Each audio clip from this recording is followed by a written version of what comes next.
kata orang, semua butuh waktu. Tapi kenapa kita sering ngerasa ingin cepat berhasil? Padahal rahasia besar ada pada satu kata, sabar. Bayangkan sebuah pohon. Ia tidak tumbuh semalam. Dari biji kecil, ia sabar menembus tanah, lalu tumbuh, perlahan, hingga akhirnya berdiri kokoh. Begitu juga dengan kita.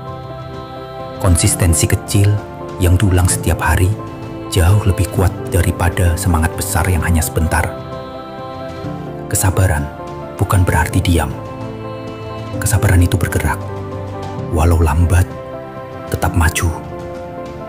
Karena hasil besar selalu lahir dari langkah kecil yang tak berhenti.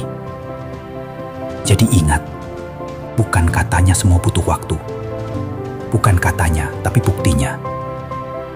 Kalau kamu sepakat, jangan lupa tekan tombol subscribe. Biar kita terus belajar sabar dan konsisten bersama.